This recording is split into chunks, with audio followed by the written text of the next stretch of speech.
সমান অধিকারের নাম দিয়ে সমান করতে পারবেন না, তাহলে একটা পুরুষ যেই কাজ করে আপনি নারীকে ওই কাজের মধ্যে প্রেরণ করে দিয়ে আপনি তো তার প্রতি সমান অধিকার করছেন না, বরং আপনি তার প্রতি অত্যাচার করতেছেন। ঠিক কিনা ভাই? আবার যদি মনে করেন একটা পুরুষ যদি এই কথা বলে যে একজন নারী তার বাচ্চা হোক আর যাই হোক, আমি যেরকম 12 মাস আমার কোনো ছুটি নাই, কিচ্ছু নাই, সব কাজ করি, ওই মেয়ে ডেলিভারি যেদিন হবে তার আগের দিন পর্যন্ত সব কাজ বাধ্যতামূলক কাজ করতে হবে, নচেত আমিও বেতন নেই এক অফিস থেকে, সেও বেতন নেই এক অফিস থেকে, এটা তো অন্যায় হয়, সমান অধিকার লাগবে। বলেন তো কোনো পুরুষ যদি এই দাবি করেন আর এইটা যদি আইন আদালতে সমান অধিকারের দৃষ্টিভঙ্গিতে মূল্যায়ন করা হয়, তাহলে এটা কি নারীর প্রতি সমান অধিকার হবে না অত্যাচার হবে? এই বিষয়গুলি আমাদের সামনে পরিষ্কার থাকতে হবে প্রিয় ভাইরা। এই জন্য আমরা বলবো ইসলাম নারীকে দিয়েছে ন্যায্যাধিকার। আমরাও অনেকে ওদের সাথে তাল মিলায়া এখন বলি সত্যি সত্যি নারীর জন্য সমান অধিকার দিতে হবে। সমান অধিকার মানে তার জন্য অত্যাচার, ন্যায্যাধিকার মানেই হচ্ছে তার জন্য ইসলামের দেওয়া সুভাষিত আচার। ঠিক কিনা? এটা আমাদেরকে মনে রাখতে হবে প্রিয় ভাইরা।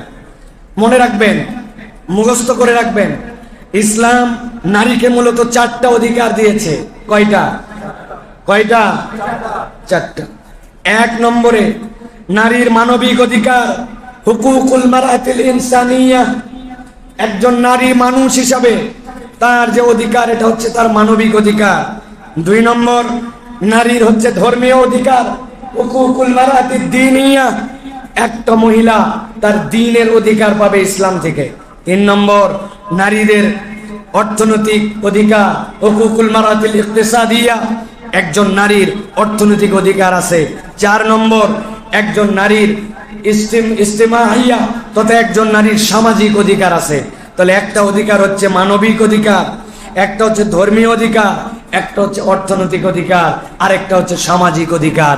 পৃথিবীর যত অধিকার এই 4টার মধ্যে ঢুকানো, আর ইসলাম আলাদা আলাদা বিধান করে একজন নারীকে এই 4টা প্রাপ্যতা বুঝাই দিয়েছে। সুবহানাল্লাহ। বাংলাদেশে সামিনা লুৎফা বিশাল পণ্ডিত, তারা নারীর অধিকার নিয়ে অনেক কথাবার্তা বলেন। কামরুল ইসলাম সাহেব, ওনারা অনেক বড় বড় কথা বলেন।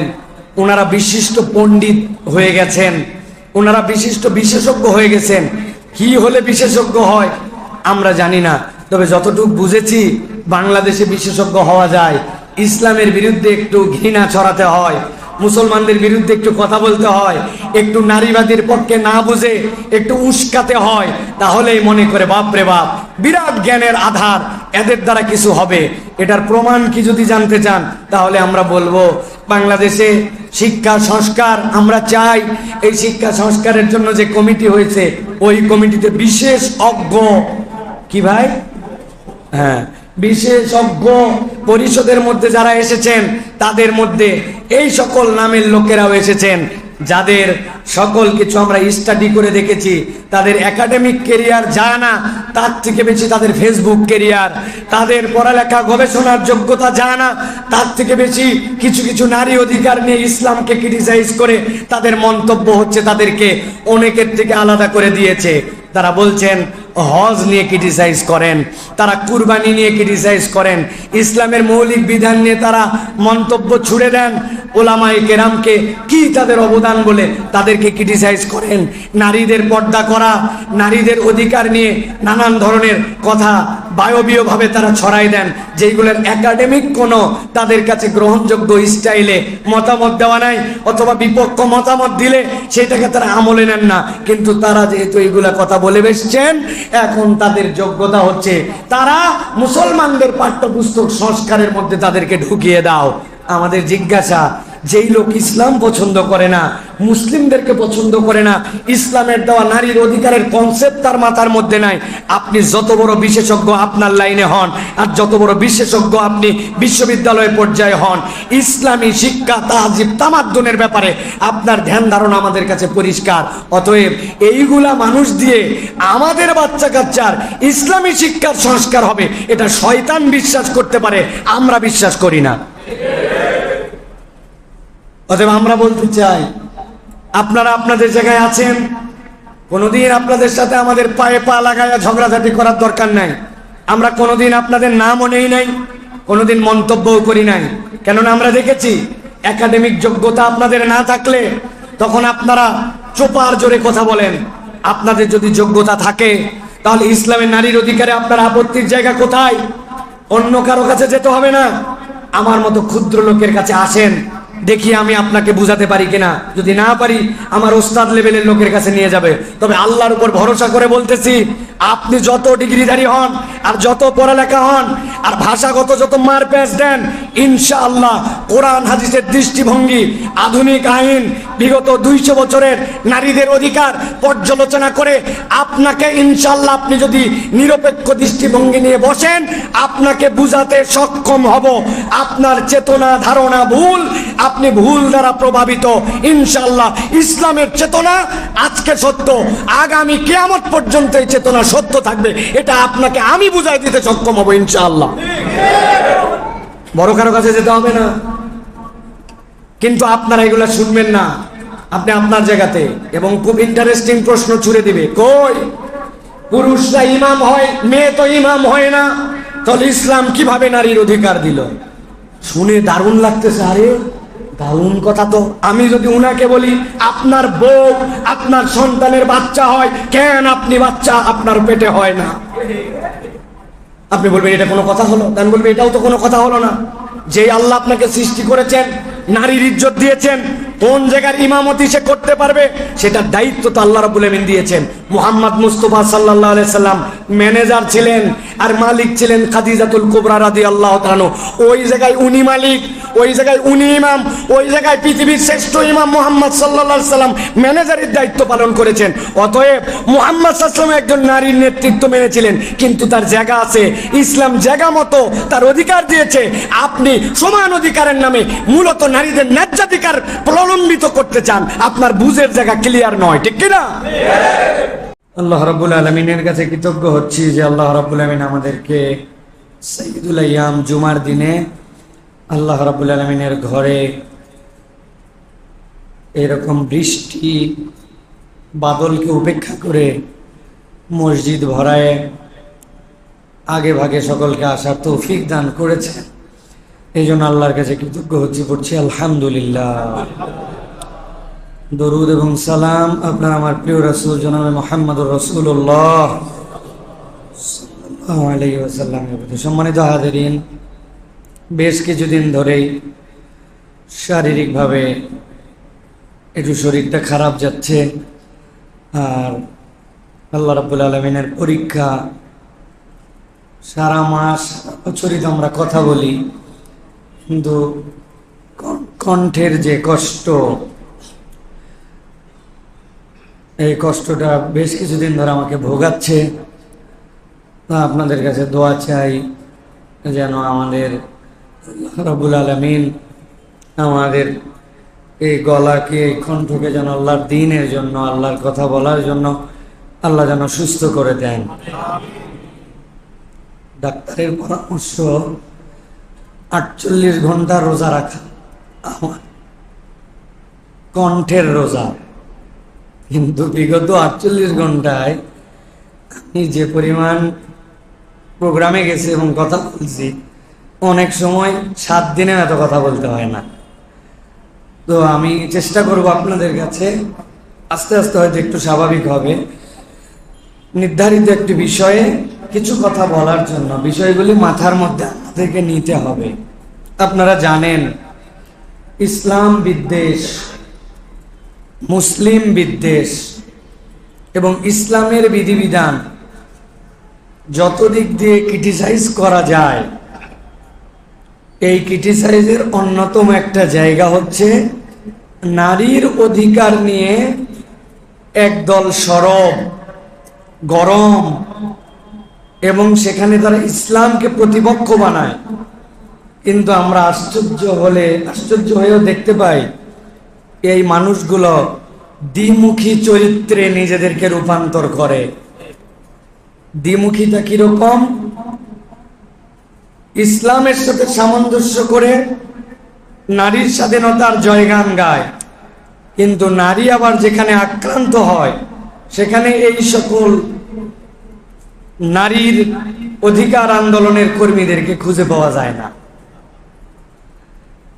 যখন একজন নারীকে প্রকাশ্যে লাঠি দিয়ে আঘাত করা হয়, ওপেন অস্ত্র ধরে তাদেরকে আঘাত করা হয়, পত্রিকার পাতায় আমরা সেই নারীদের রক্তাক্ত দেহ, শরীরে নরপশুদের আঘাত, ইচ্ছামতো বেইজ্জতি, এইটা যখন দেখি আমরা তখন কথা বলি, আমাদের মনে ব্যথা লাগে।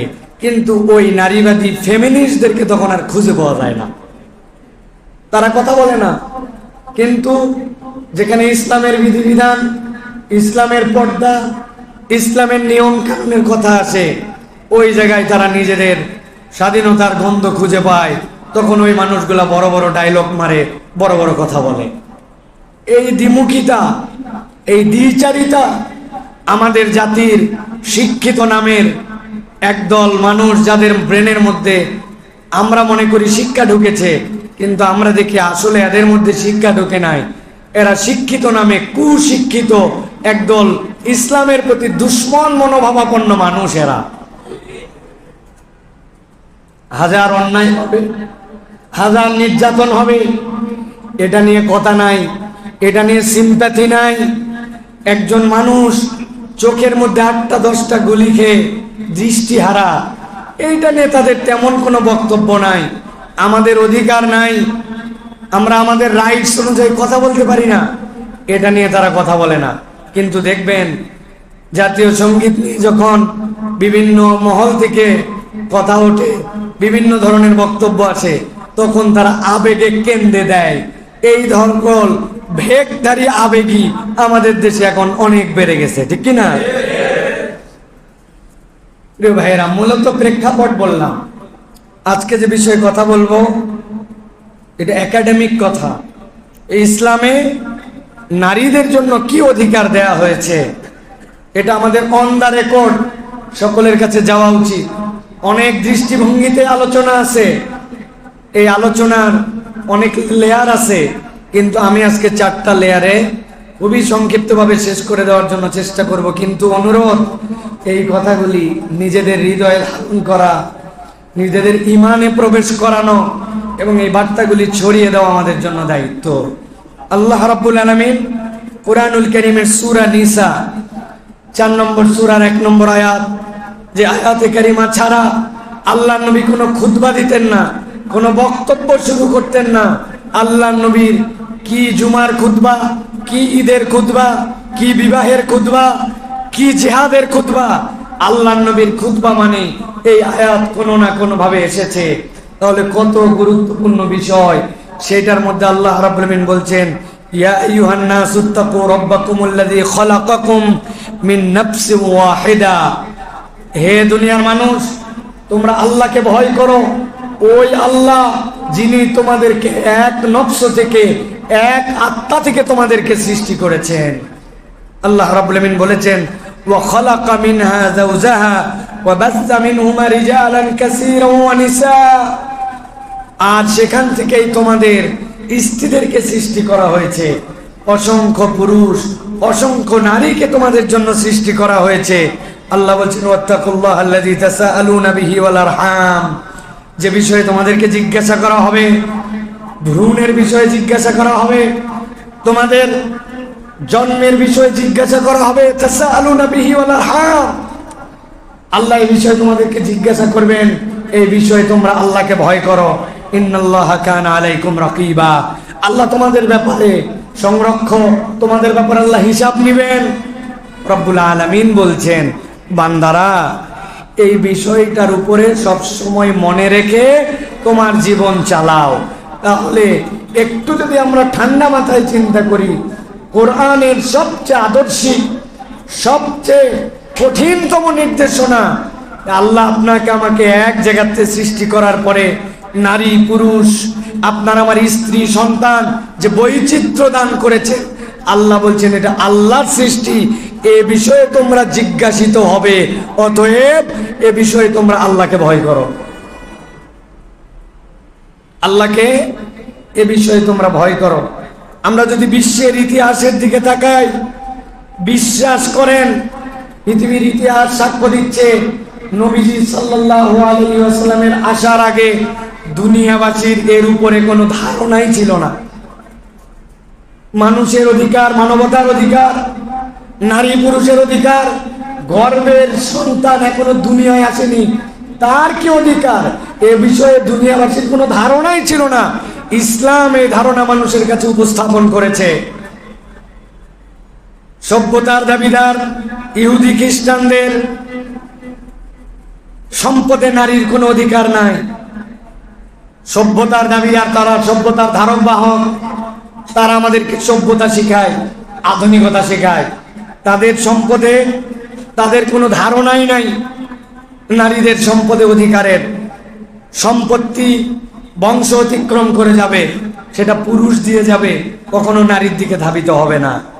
প্রিয় ভাইয়েরা, মাত্র 100 বছর আগেও নিয়ম ছিল যে নারীকে যদি কিছু সম্পত্তিকে দিতেই হয় তাহলে বিয়ের সময় এইটুকু দিয়ে দাও, বিয়ের সময় যতটুকু দিতে পারবা অতটুকুই তার জন্য এই অধিকার।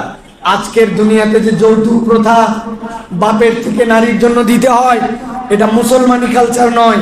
মুসলমান যৌতুককে হারাম করেছে, আর তাদের যেহেতু সম্পত্তিতে কোনো অধিকারই ছিল না, এই জন্য বিয়ের সময় কিছু দাও, এই কালচার থেকে পর্ন কালচার সৃষ্টি হয়েছে।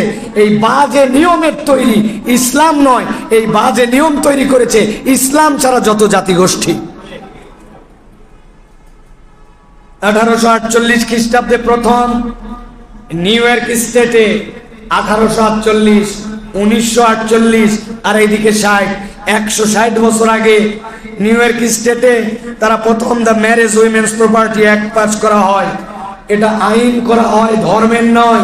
তারা নিজেরা আইন বানায় যে এখন থেকে মেয়েদেরকে বিবাহ উত্তর কিছু জমি জমা, কিছু সম্পত্তি দেওয়া হবে, কেননা মেয়েদের তো কোনো অংশই নাই, বিয়ে হয়ে গেল সব হারা হয়ে গেল।